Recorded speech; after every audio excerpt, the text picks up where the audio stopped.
Thank you, Michael. That was really interesting. So what I want to do now is just to open up the floor to some questions. So I'll firstly invite anyone that's got one. We've got a couple of hands going up there. How much do you think the fact that we're a very long, thin country, sparsely populated, affects our productivity? For example, I've lived in small centres where just visiting the doctor was an hour's journey and an hour's journey back, and sometimes it meant a productive day was lost just going to the doctor.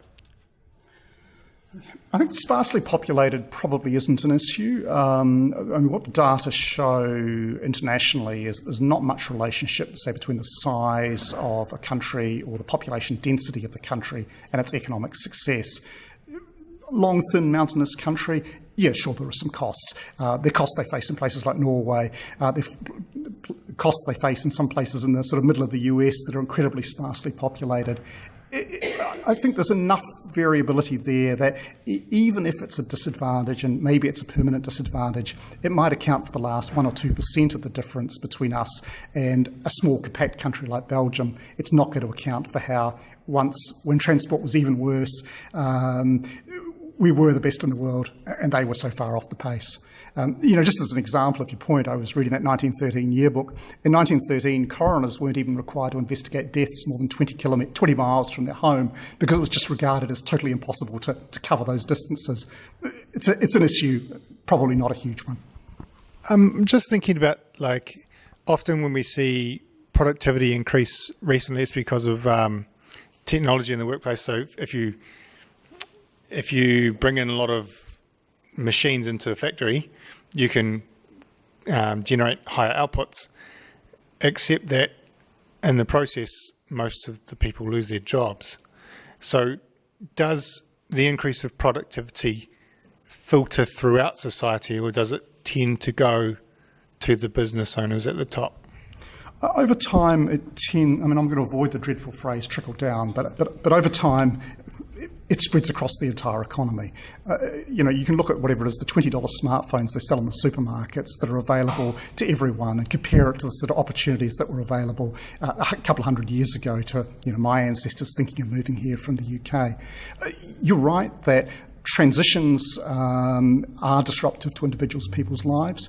But thinking about employment, we have a larger proportion of our population in employment now than we had 35 years ago, even with all that restructuring and all those sheltered and protected industries that we shook out. What we haven't succeeded in, so we've been able to continue to employ our workforce successfully. We have a pretty well-functioning labour market in that dimension in New Zealand. What we haven't seen is the levels of business investment that have enabled us to justify those higher wages and to close those gaps. Hi, Michael. I was listening to a talk which is saying immigration in America has really increased productivity, and the immigrants in America are behind a lot of startups and entrepreneurship. I was just wondering your thoughts about immigration in relation to New Zealand and whether that's increasing productivity in New Zealand. Yeah, it's a question that Wallace Chapman asked me the other day when I did the interview on this talk with Radio New Zealand. The one that people constantly cite is Silicon Valley, of course, and there's no doubt that immigrants have played a significant role there. I think the big challenge for us is that in the last 50 years, we've had far more immigration as a share of the population than the US has had, and we've had a really explicit skills focus in the way our immigration policy has been designed. So in the US, something like 2/3 of all their migrants are just family reunification people. So what it looks like, and despite all that immigration, our economic performance has been far worse than that of the US. So if immigration were an easy answer, it certainly doesn't look like it's one open to us. But you've also got to think about the incentives on people. Given that Silicon Valley's there, if you're a young, striving person in India or China or Latin America for that matter, where will you choose to go? Say you've got a choice of 5 Anglo countries, which are some of the most open markets in the world. Well, if you're that sort of entrepreneurial person, you'll try and get straight to the US, to Silicon Valley. Because the opportunities are already there, the financing structures, the networks, and all those sorts of things that will build their business. If you can't get there, how about the UK? Silicon Fen, Cambridge, another really advanced technological sector. If you can't get there, Canada. If you can't get there, Australia. we're the end of the line. It's incredibly remote. If you're trying to build those entrepreneurial businesses, even those tech sector businesses, it's difficult to do so successfully here. And in fact, what we've found in New Zealand over the years is that, we've got a lot of really smart and able people in New Zealand who have come up with good ideas, who start the businesses, and very quickly they find that those businesses are more valuable located closer to the major markets. Zero hasn't moved yet. My prediction is that within 5 years it probably will have. And it will just follow the path. And it's not irrational. It's very sensible from the perspective of those shareholders. When you look at New Zealand, 85% of our exports are still natural resource based, much the same in Australia. It doesn't look as if we need lots more people to take advantage of those natural resources. What we need is the ideas, the exchange rates, the tax systems, whatever. It's just this problem of being so incredibly remote in an age when distance and connections matter even more. So my argument is we should back our own really talented people. What the data show is that actually native-born New Zealanders have slightly higher skills than the average immigrant. The average immigrant has higher skills than the 65-year-olds who are retiring in New Zealand today, but so do the native New Zealanders, just educational standards have improved. We're not really adding to human capital. All we're doing is putting more people in one of the most unpropitious locations on earth. What are your thoughts about measuring state sector productivity, in particular welfare as opposed to education and health? To be honest, I don't have many thoughts on it. It's hard. As you're no doubt aware, the Productivity Commission has done a report relatively recently on that. Some friends of mine have been involved in it, but it's just not an issue I've looked at closely. I think there are separate issues there. There are measurement issues. Even if we could measure things more correctly, it wouldn't change the picture in total, because in the end we can see that wages in New Zealand are so much lower than wages in those top tier countries. In a sense, what the market can and will bear isn't consistent with being a top tier productivity country. So there might be some measurement issues. They might be quite important in some of those specific sectors, but it probably won't really shape this sort of conversation. Thank you, Michael, for the speech. It's really interesting and thought-provoking. One of the questions that I have is around productivity, and what you mentioned, that it is about people being innovative and creating new ways and looking at new different ways of doing things. So New Zealand has actually been known as lots of people, number 8 wire, being different and approaching things differently. What do you think is the reason for that not translating into productivity?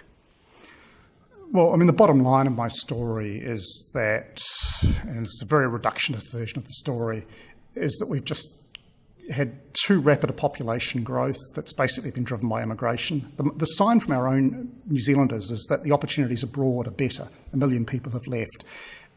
Continuing to grow the population in a country where the savings rate's not very high means that we have high interest rates by the rest of the world's standards and an exchange rate that's severely out of line. It means that it's not attractive for people to base businesses that can take on the rest of the world here. It's more attractive to, if you've got a good idea, to take it somewhere nearer the market, somewhere where the competitive conditions are better. So, you're quite right. I think there's nothing wrong with either the practical tinkering at the edges skills of New Zealanders, or indeed their willingness to take risks and start setting up new businesses. But it's just, we've made it a terrible location. Geography's against us, but when you do those sorts of things to the exchange rate and the interest rate, you just hobble yourself. Which is also why I'm optimistic that if we did change direction, maybe we couldn't match Belgium or France. We are still a long way away, but we could get an awful long way towards them. Michael, you mentioned Productivity Commission. Are you aware of any other ongoing work and advice that they will be providing to the government? Or? The Productivity Commission is basically responsible for doing investigations that the government asks them to do. They've got a limited amount of research capacity themselves. They published a paper about 18 months ago that I had a little bit of input into, actually, and it went some way towards identifying similar conclusions to the ones that I'm highlighting here. People there, I think, have become reasonably persuaded by my arguments around interest rates and the exchange rate, even raising questions about whether immigration has really been as good for New Zealanders as the elite view would say. But, they are hamstrung a bit by the fact that deliberately it was set up in a way that says we want you to do the things we want you to do. And if it were different, the Productivity Commission itself would risk being wound up because it would become a thorn in government sides and they just end up defunding it. So, I'm just wondering, from what you've said, it's hugely complicated to increase productivity. And I'm just wondering, if you were the Minister of Finance today and you had one policy that you could make to start the change, what would it be? To cut the target level of non-citizen immigration to 10 to 15,000 per annum. We target 45,000 non-residents to get residence visas. That's 3 times per capita what they do in the United States. This is not Trump's United States. This is Bush, Obama, Clinton United States. It's 3 times what they do in the UK. Even the UK and Britain are larger than almost any other OECD country. The only other country that has more immigrants than we do is Israel. I've got a post on my blog this morning that shows that Israel's economy on the productivity front has done even worse than ours has over the last 35 years. It's not the whole answer, but you asked for one policy, that'd be mine. A significant part of this economy is the small business sector. Awful lot of people out there risking money, employing 10 to 20 people on average. And if those people, having been in that sector and had quite a lot of exposure to it, you look to have a discussion with staff around productivity, you get often some spectacular lack of engagement. And you ask yourself, why does this happen? And I would go so far as to say there are issues around attitude, there are issues around, I like to come to work and then go home and get on with the rest of my life. You're risking your money, you've got all the wealth up there, there's not a distribution down where I'm happening. If you follow that on, you ask yourself, well, is there a lack of genuine self-improvement? Is there a lack of skills? But to my mind, there are some inhibitants going on at the bottom that are not stopping and lending themselves to an overall drive collectively towards productivity. And I'd just be interested in your view, what are the barriers, I guess, that you might see there? Yeah, I mean, I'd be surprised if that was the big one. I mean, I suspect, I haven't seen the data, that if you go to small businesses in the United States or France or Belgium, you'll find that most people are interested in coming to work, getting an income, going home and doing the other stuff that matters to them in life. You know, there are personality differences between people who do take the risk and set up businesses and most of the rest of us. So I don't think that's the issue. And so I also don't think that the answer lies at the individual firm level, in the sense that individual firms can solve the problem. I mean, the issues that I'm pointing to are around the tax system, around housing, around the exchange rate, around interest rates, around immigration, are the big macro parameters that governments solve. I think if we saw material change there, we found the right package of measures, what you'd find is that the risk takers in New Zealand, of whom there are many, would respond and find those opportunities. And the workers, some of them would go with it enthusiastically, some would go grudgingly, just as they do now. The attitudinal issues, I suspect, are pretty common. You know, it would be surprising if attitudes of New Zealanders were much different than attitudes of workers in Australia or the UK. It's such a similar cultural background. I have a slightly different. I don't think the macro settings are that bad. I mean, for doing business in New Zealand and risking some money and starting a business, I don't think the macro settings are inhibitant.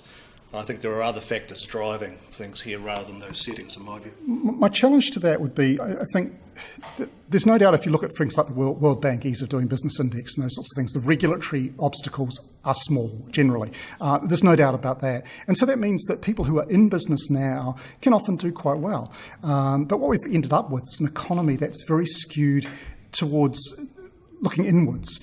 Economists divide up the economy into what we call the tradable sector and the non-tradable sector, the bits that compete with the rest of the world and the bits that don't. There has been no growth per capita in the tradable sector of our economy for 20 years now.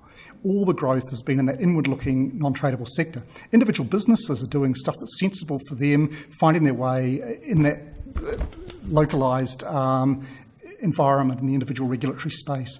But it's that wider environment. Macro policy may be the wrong way for it. You know, we've got low and stable inflation. That's not a problem either.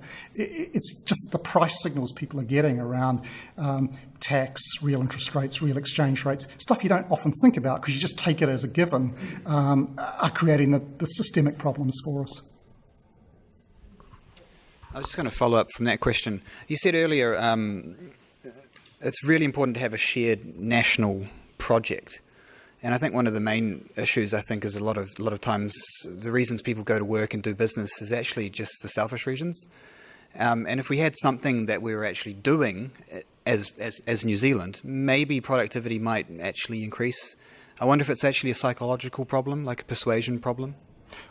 I mean, there may be something at the margin there. It's hard to believe that with such similar cultures as to say, again, Australia or the UK, that can be the main explanation for why we now lag so far behind when once we didn't. I mean, there is something, I think, of the having given upness, the fact that we have this exit option to Australia, and perhaps the only advantage if somehow the exit option to Australia were closed is that it might increase the focus here on saying if we want to improve opportunities, we have to do it for ourselves. We can't just take the plane to Sydney. Well, first off, I just want to say I've bucked the trend. So I've just come back from Australia after living there for 5 years, so I'm the inflow again. So I think the tide is turning. But anyway, I want to really thank you all first for coming here today, and to you, Michael,